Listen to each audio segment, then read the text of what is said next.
Entonces, el, el tema de hoy es series de Fourier y polinomios ortogonales. Y quiero establecer en esta charla una, eh, este hilo conductor que ha habido entre estas dos áreas en las que yo he cabalgado desde aquel maravilloso evento en Matanzas en el año 95. Este, yo entré en contacto con la escuela de polinomios ortogonales en, eh, justo después que me gradué en el año 88, en un congreso que hubo en la Universidad Estatal de Ohio, donde conocí a Paco.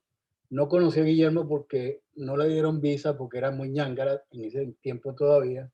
Este, el título de esta charla es análogo a este libro de, de Jackson, una joya de la literatura en análisis armónico y polinomios ortogonales, eh, que es del año eh,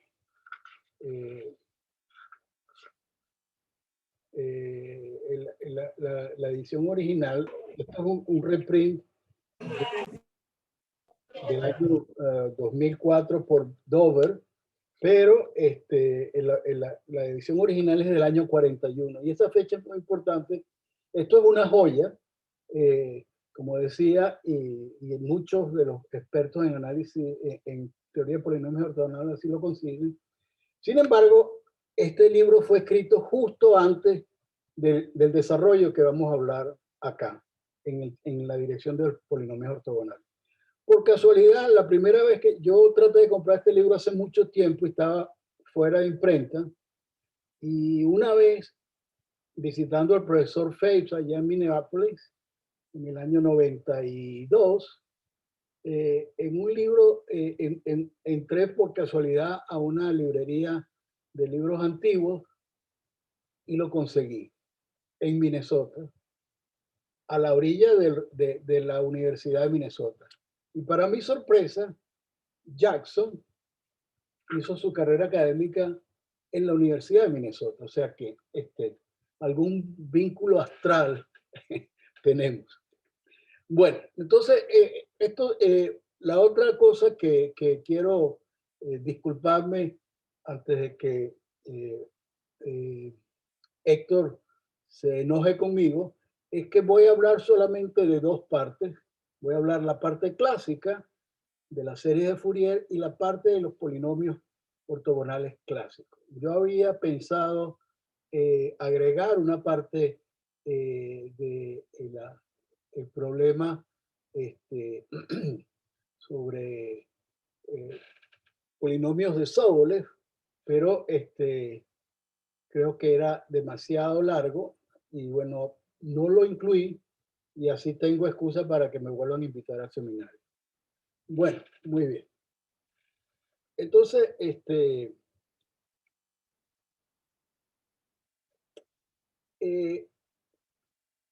uno puede decir, y yo creo que eso no es una cosa demasiado bien conocida, que la crisis en el cálculo y el desarrollo del análisis tiene que ver precisamente con la memoria de Fourier. En 1807 él presenta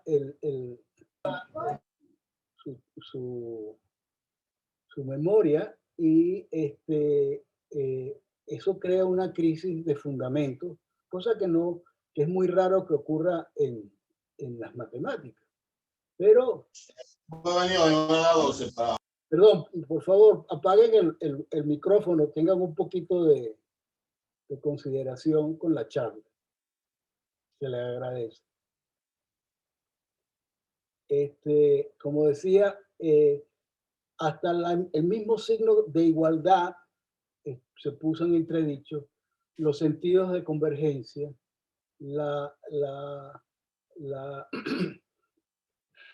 la noción de series y la noción de límite y la noción de integral. Todos esos problemas que después fueron desarrollándose a lo largo de 1800, los años, del siglo XIX, provienen de la memoria de Fourier. Y uno de los grandes problemas fue precisamente que, como vamos a explicar, el sentido de qué quiere decir que la serie de Fourier converge y en qué sentido. Bueno, estas son dos citas. Yo recomiendo mucho también este libro. Es un libro de análisis real, pero es un libro con una motivación histórica muy fuerte.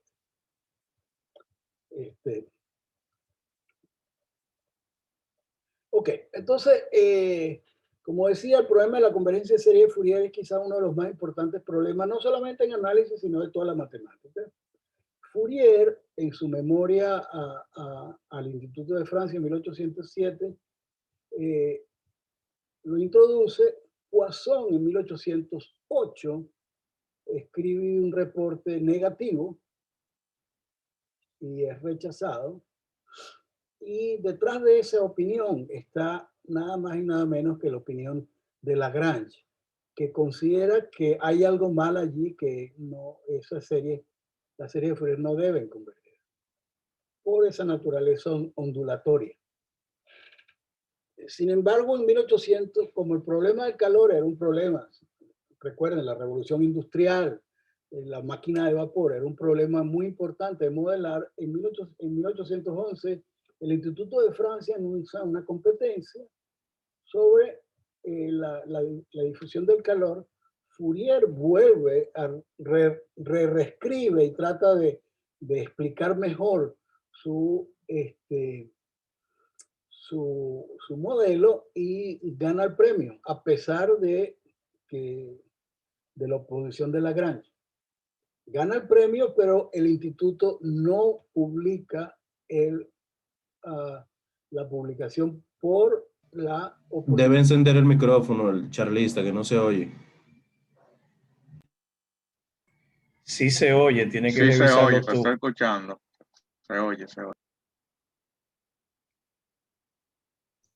Bueno, en 1822, Fourier es electo secretario perpetuo de la Academia de Ciencias y, por lo tanto, tiene el poder para finalmente publicar su memoria. Es un libro que, por cierto, se puede conseguir en Dover también. Ok, entonces, sorpresivamente, Poisson, que había rechazado el artículo en la primera memoria de Fourier en 1808, publica un primer tratamiento en 1820. O sea que la historia de cómo a veces algunos referís se roban ideas de los artículos que ellos están analizando no es nueva. En 1826, Cauchy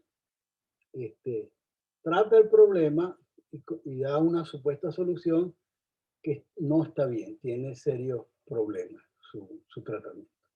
Y es, como ya mencionó Héctor, Dirichlet, el que en una memoria en 1829 da la primera solución correcta. Primero critica los problemas de la solución dada por Cauchy. Y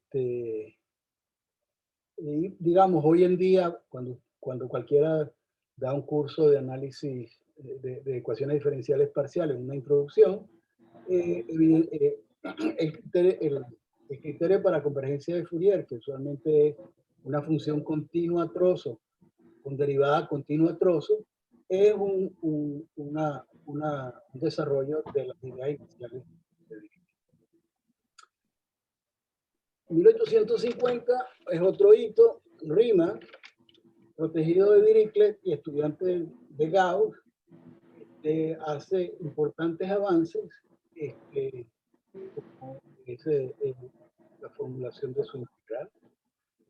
Y ya veremos un poco más adelante, no quiero hacer este recuento histórico demasiado largo, empiezan a haber problemas con la integral de Riemann y eso pasa por el desarrollo de un nuevo tipo de integral que finalmente es la integral de Lebesgue. Y de allí, bueno, vienen desarrollo, aportes a la teoría matemáticos de la talla de David Hilbert, Lipor Teller, Marcel Ries, Anthony Sigmund, Alberto Pedro Calderón y muchos otros. Ok, entonces veamos muy esquemáticamente el problema de la serie de Fourier para el sistema trigonométrico. O sea, tomemos la versión compleja. Sabemos de que esto es, son ortogonales, una cuenta directa. Y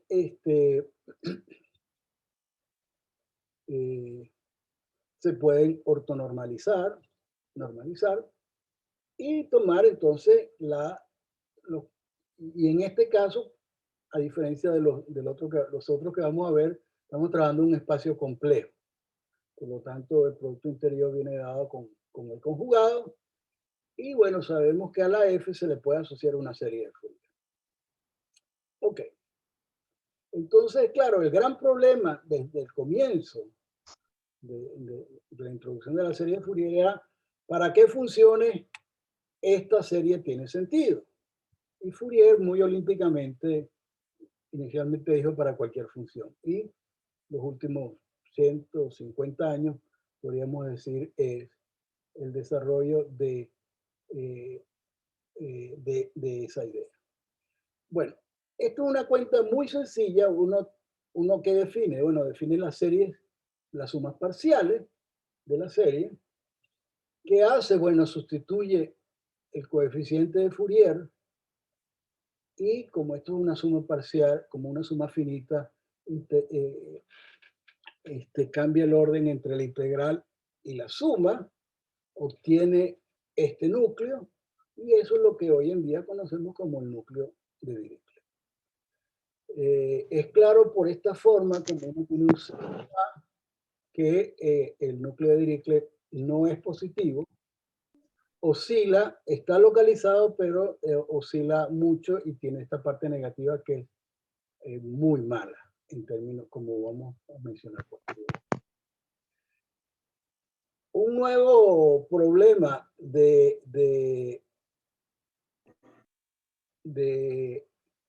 en la teoría fue en 1876, Dubois-Reymond obtuvo un resultado que estremeció el mundo matemático. Hasta ese momento, digamos, el resultado de Dirichlet era lo más desarrollado. Él probó que una función monótona a pedazos en un intervalo cerrado y acotado converge. Él pensó que la condición de monotonía era innecesaria, pero no pudo probar y como hemos dicho, hoy en día la condición estándar es precisamente que la función sea continua a trozos y con derivada continua a trozos. Sin embargo, los matemáticos estaban convencidos de que una función continua, que era un problema de técnica, una función continua debería tener serie de Fourier convergente. Dubois-Reymond probó que no puede construir una función que al menos en un punto la serie de Fourier diverge y no es acotada. Ok, entonces eso implicó inmediatamente que hubo que considerar otras nociones de convergencia. Y la primera noción fue precisamente lo que en los libros se habla como la convergencia en medio. Y de allí, bueno, nada más y nada menos, se desarrolló la teoría de espacios de Hilbert. Hilbert, en verdad, trabajó con las funciones continuas en menos pi o pi, sabiendo que ese espacio no era completo con la producción de distancia. Fue Friedrich Ries el que conoció que el espacio natural es lo que hoy conocemos como el espacio L2 de menos pi.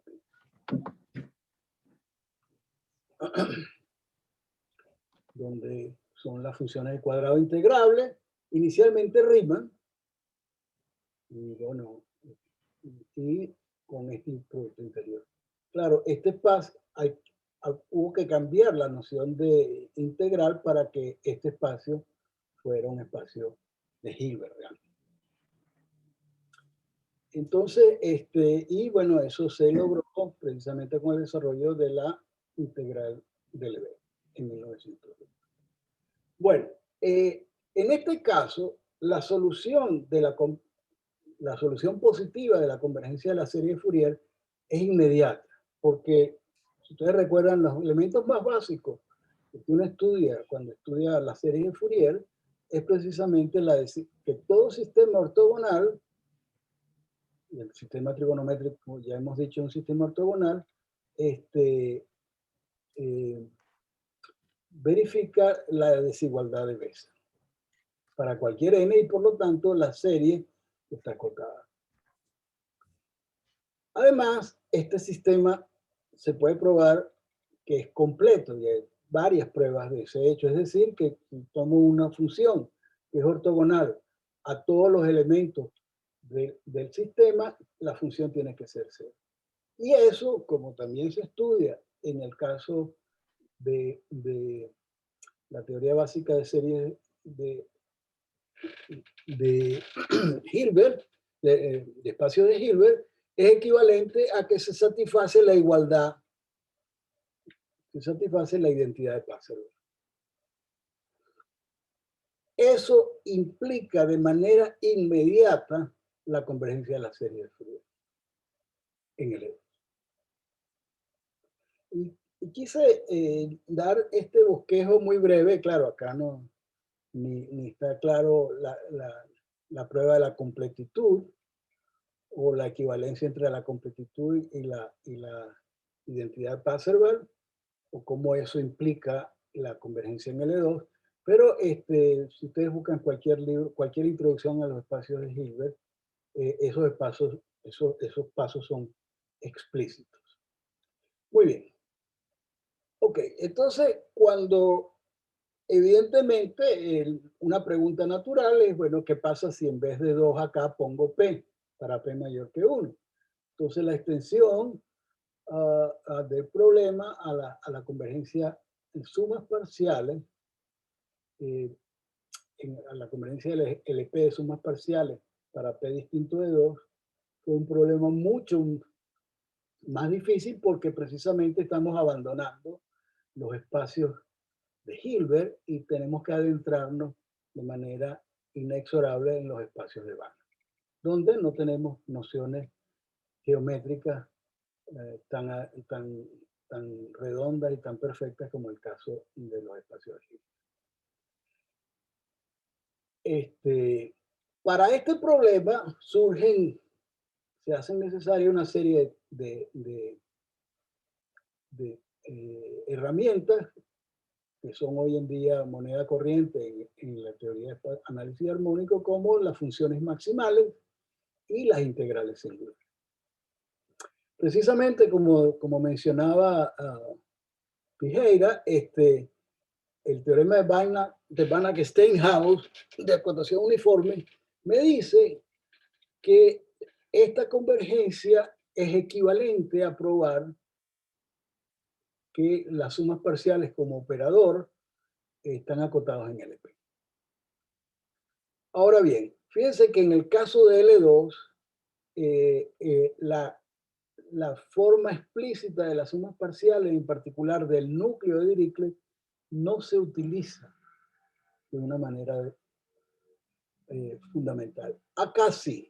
Y el problema de que el núcleo de Dirichlet sea malo hace que, digamos, uno sustituya las sumas parciales por estas sumas parciales promediadas. Y esas sumas parciales promediadas dan este hecho acá. Por lo tanto, cuando uno escribe explícitamente las sumas parciales, entonces va a aparecer el promedio de los núcleos de Dirichlet, y eso se puede escribir de esta manera. Se los dejo como tarea para la casa, donde estas integrales aparece dividiendo por la tangente de 1 de t sobre 2. Ok. Y ese es el contexto donde aparece precisamente lo que se llama la función conjugada, que es este operador. Entonces, y vamos a ver brevemente el detalle de eso. Probar de que existe una C donde donde esta desigualdad se cumple, basta probar de que la norma LP de este señor está acotada. Pero para eso precisamente hay que controlar estas integrales. Y esas integrales no son sino la función conjugada de ft coseno de nt y de ft seno de nt. Porque estos términos son acotados trivialmente por 1. Entonces, una vez que uno prueba la convergencia, la acotación LP de la función conjugada, entonces, bueno, es simplemente sale una cuenta muy rápida que esto es cierto, las sumas parciales están acotadas, y de allí entonces por la equivalencia uno tiene la convergencia en LP. Ese es el gran teorema de Marcel Ries de 1927, aunque hoy en día, o sea, él lo probó con métodos complejos y hay unas relaciones allí que yo no hablé porque era la forma compleja de analizar esto, y esto está un poco más orientado en la teoría moderna de Calderón-Zinn. Para lo que viene es muy importante darse cuenta que como 1 sobre 2 tangente de x medio es cerca de 0, completamente similar a 1 sobre x, entonces la función conjugada, que está definida para funciones periódicas menos pi y pi, se puede generalizar a lo que se llama la transformada de Hilbert. Sustituyendo entonces el 2 tangente de t medio por y, o por x menos y, de acuerdo a la convolución que uno quiera hacer.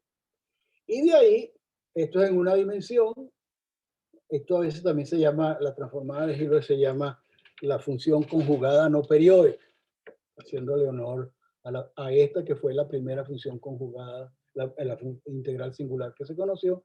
De ahí uno salta a las transformadas de Ries en Rn, en Rd, y de allí, bueno, a la teoría de los operadores de Calderón-Zinn. O sea que hay una continuidad desde el análisis de Fourier a la teoría actual de integrales singulares. Ok, entonces vamos ahora a la segunda parte de la convergencia de series de polinomios ortogonales. Aquí me robé una lámina de la charla del profesor Pijeira anteriormente, donde tenemos toda la familia de polinomios. Entonces nosotros lo que se quiere ahora es analizar el mismo caso para estas 3 grandes familias, Jacobi, Laguerre y Hermite. Y bueno, es importante darse cuenta que Jacobi es una familia muy grande, inmensa. Genbauer es el caso donde alfa y beta son iguales. Legendre es cuando alfa y beta son 0. Chebyshev tipo 1 es cuando alfa y beta son iguales, o sea, son Gegenbauer también, pero con parámetro -1 medio. Chebyshev 2 es con parámetro 1. Entonces, esto es el caso de intervalo finito, y como está, por cierto, muy bien escrito, explicado en el libro de Jackson, cualquier polinomio ortogonal en intervalo finito se puede llevar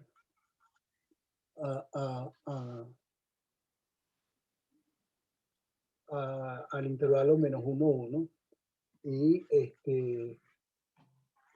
se cubre, digamos, porque esta es la otra cosa que voy a explicar más adelante. Estos polinomios no solamente son ortogonales, sino que son soluciones de ecuaciones diferenciales de segundo orden, con lo cual le da una característica muy especial. Ok, entonces, para este problema hay buenas y malas noticias. El problema de la convergencia en L2 es cierto, y los argumentos son exactamente iguales a lo que se hizo en el caso trigonométrico. Es decir, una vez que uno prueba que, por ejemplo, la familia de polinomios de Jacobi es completo, entonces ya sale utilizando que completitud es equivalente a Parseval, y Parseval es equivalente a la convergencia en L2. En el libro de Sego, por ejemplo, él prueba que toda familia en un intervalo, toda familia de polinomios ortogonales en un intervalo cerrado y acotado, es completa. Ese es el teorema 315 de Sego. En cambio, para los Laguerre y para los Hermite, como son intervalos semi-infinitos y doblemente infinitos, él hace un teorema especial en la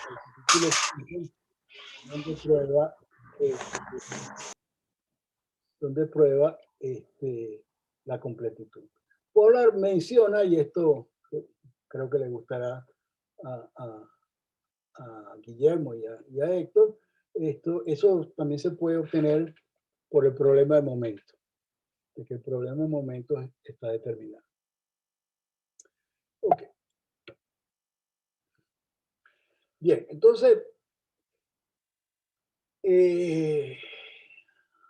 como decía, el libro de Jackson es del año 41. El desarrollo en esta dirección comienza con una serie de trabajos de Pollard en 1946. Y es un desarrollo que va desde 1946 a 1949. Él comienza con los polinomios de Legendre primero, después hace los Gegenbauer y finalmente ataca a los Jacobi. Entonces recordemos muy rápidamente, consideramos entonces para P mayor o igual que 1, menor que infinito, el LP con la medida de Jacobi, que es esta medida, y con esta, y entonces tenemos la norma LP en ese sentido, y tenemos también el producto interior real, sería esto. Entonces, los polinomios de Jacobi son ortogonales respecto a esta medida, es decir, tengo esta identidad donde, por supuesto, la constante es una constante monstruosa. Pero como decía, además, los polinomios de Jacobi son soluciones polinomiales de lo que se llama la ecuación de Jacobi. Y aquí mis estudiantes de análisis funcional allá en República Dominicana, eso quiere decir, si uno pasa gamma para acá, que los polinomios de Jacobi son autofunciones de un operador diferencial con este autovalor. Que por cierto, fíjense, y esto es importante para muchas cosas posteriormente, que el término implica un n cuadrado. Es un término no lineal en n. Bueno, entonces uno define los coeficientes de Fourier-Jacobi de la manera usual, con este producto interior y las sumas parciales. Por la teoría clásica, y aquí también esta es la misma cuenta que hicimos en el caso trigonométrico.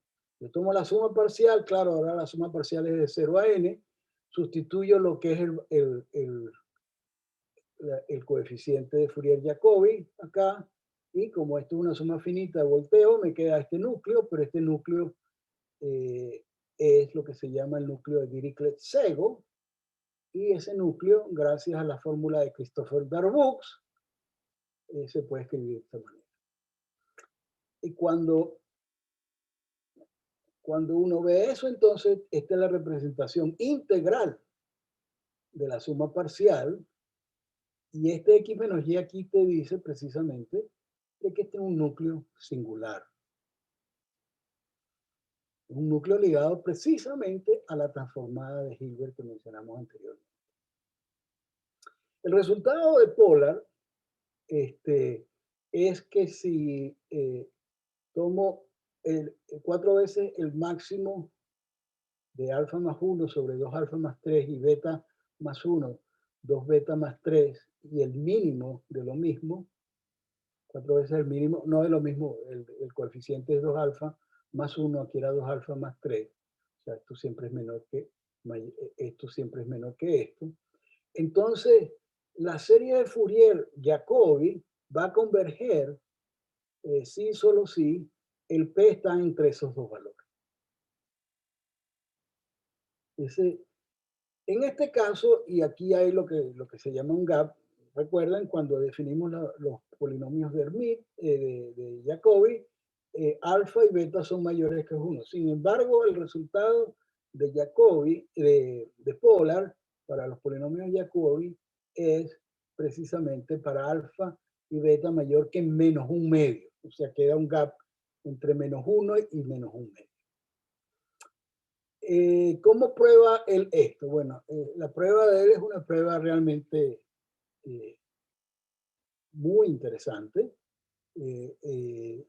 Él lo que hace es, por una parte, utilizar una descomposición del núcleo de Dirichlet-Sego en 3 partes. Donde estos dos contienen la diferencia X menos Y en el denominador. O sea que estos dos, si uno sabe problemas de continuidad LP, pero LP con peso, y eso vamos a hablar en un momento, de la serie, de la transformada de Hilbert, entonces se obtiene la continuidad. Con un argumento incluso más directo de lo que vimos en el caso de las series trigonométricas, pasábamos a las sumas parciales promediadas. Aquí directamente, con esta descomposición que hoy en día se llama la descomposición de Pollard, prueba, utilizando de nuevo Banach Steinhaus, prueba que las sumas parciales están acotadas. Para ello necesita esta acotación, que también es una acotación famosa del libro de Zygmunt, y la LP continuidad de la transformada de Hilbert respecto a los pesos, porque claro, cuando uno toma esta norma, tiene la medida de Jacobi, y entonces va a aparecer en la representación integral la transformada de Hilbert, acá digamos, si uno está integrando en Y, este X lo controla, este término en X lo controla, lo pasa afuera, y te queda la transformada de Hilbert de esta cosa respecto a la medida de Jacobi. Entonces necesitas tener resultados de continuidad LP de la transformada de Hilbert con peso. Eso es una de las motivaciones de lo que en la década del 70 desarrolló Mackenhoff y Stein, Mackenhoff y Widen. Por favor, el micrófono. Mackenhoff y Widen, Mackenhoff alumno de Stein, Widen también alumno de Zygmunt, de lo que hoy se llama la teoría AP de pesos en análisis. Pollard además probó con contraejemplos que si P es menor que la cota M pequeña o mayor que la cota M grande, la las sumas parciales no son acotadas. Se puede. En el año 52, J. Newman y Walter Rudin probaron que los extremos también fallan. O sea que esta desigualdad en el teorema de Polar es estricta. Otra cosa interesante es que si alfa y beta son iguales a -1, acá, fíjense, si alfa es igual a -1, esto es 0. Es decir, la cota superior es infinito y cuando alfa es igual a -1, te va a dar 1. Es decir, en el caso de Chebyshev tipo 1, se tiene la cota 1 en infinito. Bueno, pero es que el caso de Chebyshev tipo 1 los polinomios son múltiplos del teorema. O sea, esto lo conocemos del caso clásico. En el caso Legendre, alfa igual beta igual 0, tengo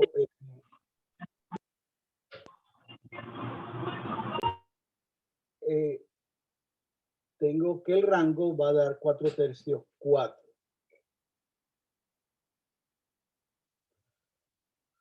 Bueno, en verdad, el artículo de Polar es un artículo, la serie de artículos son unos artículos geniales, muy duros de leer, ¿no? Porque en verdad él no trabaja directamente, explícitamente con los polinomios de Gegenbauer o los polinomios de Jacobi. Él trabaja con pesos más generales, de esta forma, donde aquí hay un TDX adicional que tiene esta condición. Bernstein, y entonces él sobre los pesos de este tipo, da una serie de condiciones, que son las famosas condiciones H1, H7 en el artículo de Polar.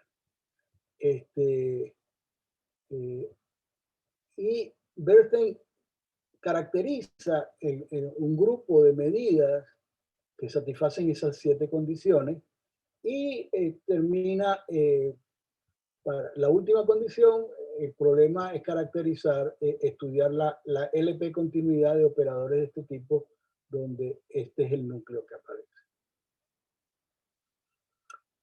Ok, y bueno, por supuesto, Gegenbauer y Jacobi son casos particulares de eso. Esta escritura, a mí me tomó mucho tiempo descifrar ese artículo y fue un trabajo con un estudiante en la Universidad Central de Venezuela en el 2003, Joel Magallanes, que escribimos en limpio el caso Jacobi simplemente. Bien, en 1950,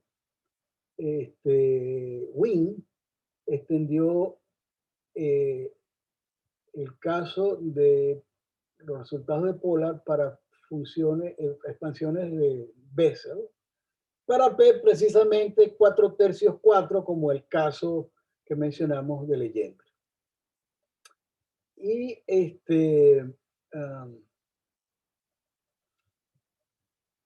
Mackenhoff en 1969 llenó el gap que había entre alfa y beta mayores que -1/2, y él extiende con este resultado para alfa y beta mayor que -1. Los pesos que considera Mackenhoff son de esta forma, con unas condiciones muy extrañas para este A y este B. Obtiene un resultado, como ya hemos mencionado, de pesos para la transformada de Hilbert, y a partir de ahí puede obtener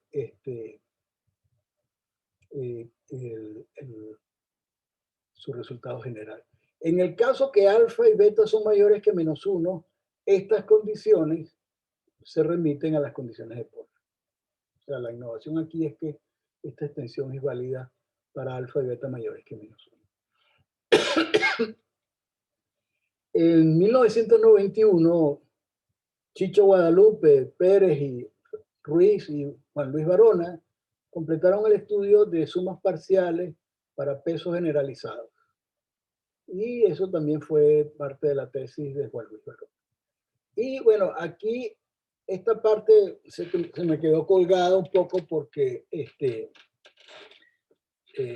esto pensaba desarrollarlo para...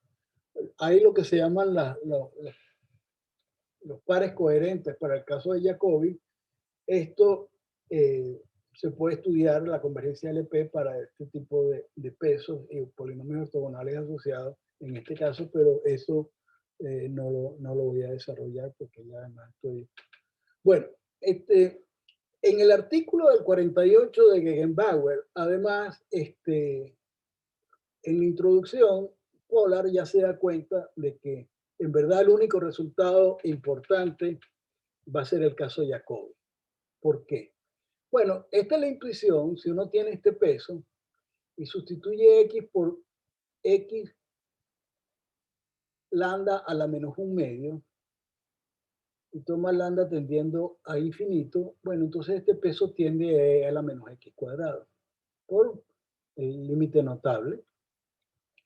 Y por lo tanto, su resultado debe implicar en caso límite a los polinomios de Hermite. Pero la conclusión sorprendente es que eso solo va a implicar el caso P igual a 2. Y ya vamos a analizar muy brevemente ese caso.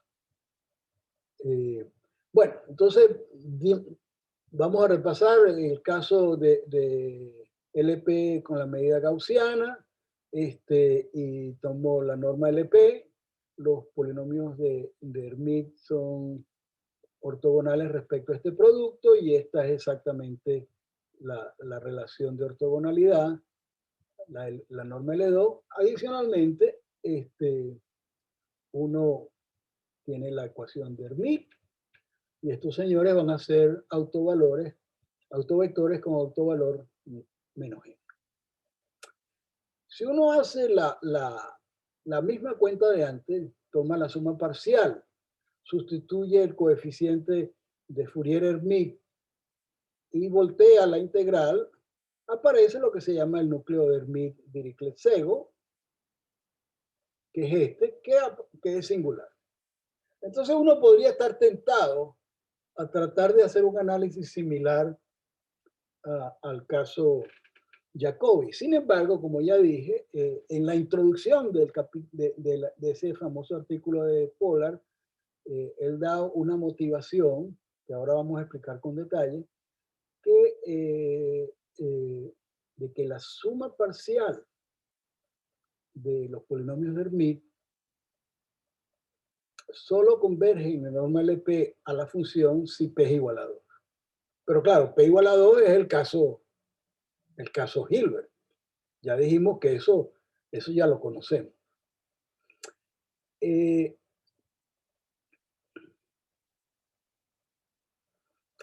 Ok. Para ello hay que recordar esta relación. Aquí escribí la normalización para los polinomios de Gegenbauer usando la notación de Szego. Y hay esta relación entre los polinomios de Gegenbauer y los polinomios de Hermite. Es tomar el lambda tendiendo a infinito y haciendo este cambio de variable. Claro, pero estamos en un caso Gegenbauer y el alfa y beta son iguales a lambda menos un medio. Cuando uno mete esas condiciones en la condición de Pollard, lo que le queda es 2 menos 1 sobre lambda más 1 y 2 más 1 sobre lambda. Cuando lambda tiende a infinito, el P no le queda otro remedio que ser 2. Esa es la motivación, de acuerdo a las condiciones límites. Pero claro, pasar límite con núcleo y todo eso, no está claro que eso eso se mantenga. Sin embargo, para asegurar, Pollard tiene este lindo ejemplo, es una función muy sencilla, es simplemente C por X cuadrado, donde el C está entre 1/2 y 1 sobre P. Estoy suponiendo P entre 1 y 2.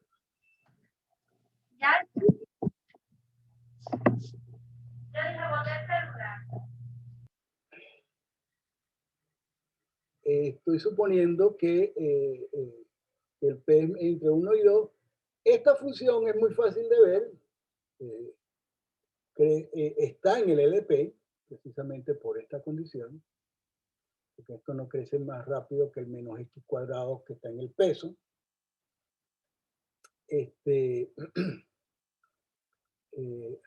Digo, la norma P de esto. Y utilizando un truco muy bonito, no una cuenta directa, Polar muestra que los coeficientes impares son 0 y los coeficientes pares tienen esta forma. Por otro lado, hace una estimación, y esto es una estimación muy fina, utilizando uno de esos resultados que aparecen en el libro de Sego, que uno a veces se maravilla de cómo obtener esos resultados. Prueba de que la norma LP de H2N a la P, de la norma LP de H2N, es mayor que esto. Y para pasar de aquí a acá, es que utiliza esta estimación, la 8.22.8 de Sego. No es nada trivial esa desigualdad. Y de allí, entonces, cuando toma la norma infinito, eso se va a infinito. Ahora bien, esto es un término individual de la suma parcial. Si uno toma la suma parcial acá y toma estamos tratando de controlar la norma LP de esto. Bueno, eso es mayor o igual que la norma LP de un término. Y lo que vemos acá es que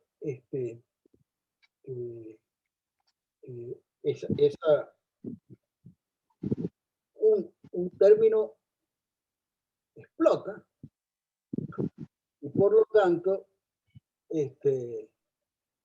lo tanto, las sumas parciales no están acotadas para esta función.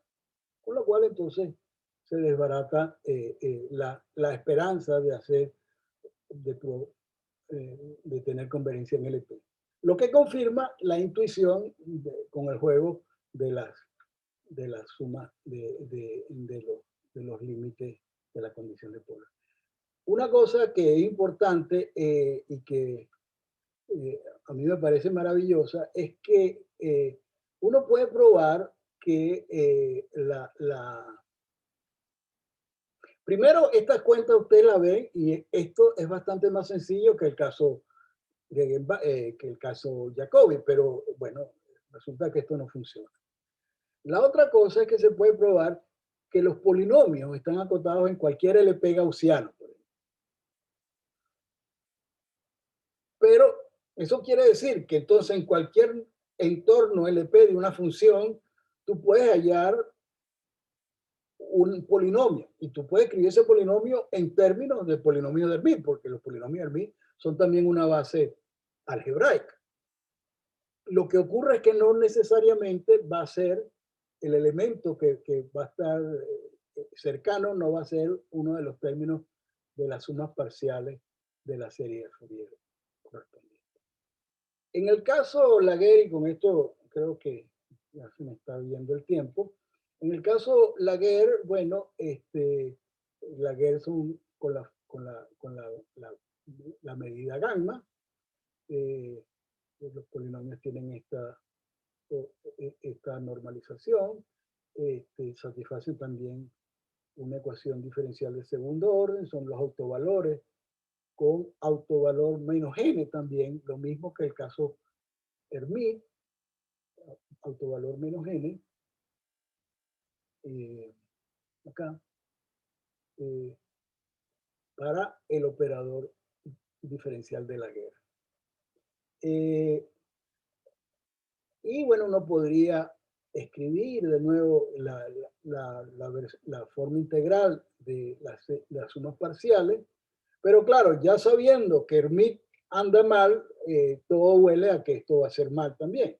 Por un lado, porque hay un vínculo que los teóricos en teoría de polinomios ortogonales conocen entre estas dos familias. Eso es una manera de ver de que la cosa no puede andar bien en el caso de polinomios de Laguerre. Pero uno también puede hacer el análisis utilizando la relación asintótica entre los polinomios de Jacobi y los polinomios de Laguerre, que es tomar el beta tendiendo a infinito, hacer un cambio de variable y tomar el beta tendiendo a infinito. Pero si uno hace tender beta a infinito, este término va a tender a un medio. Y este término va a tender a un medio. Estoy multiplicando por 4. Esto siempre es más grande que esto. Perdón, esto siempre es más grande que esto y por lo tanto esto da 2. Y este término siempre es más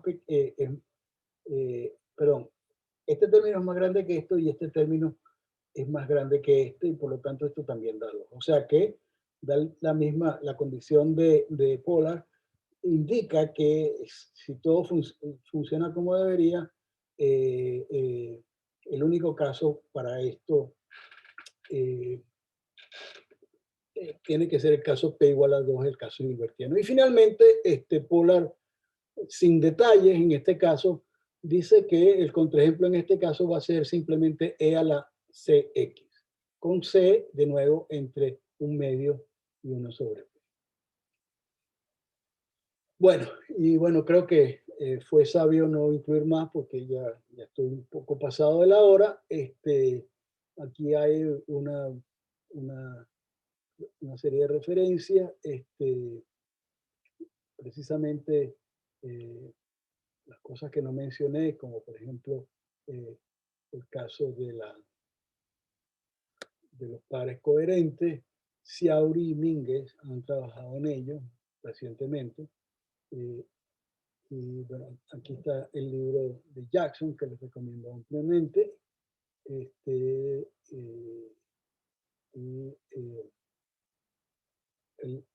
artículo de original, donde está la prueba con variable compleja, y aquí esta es la serie de trabajo de Polar que empiezan en el 46 hasta el 49.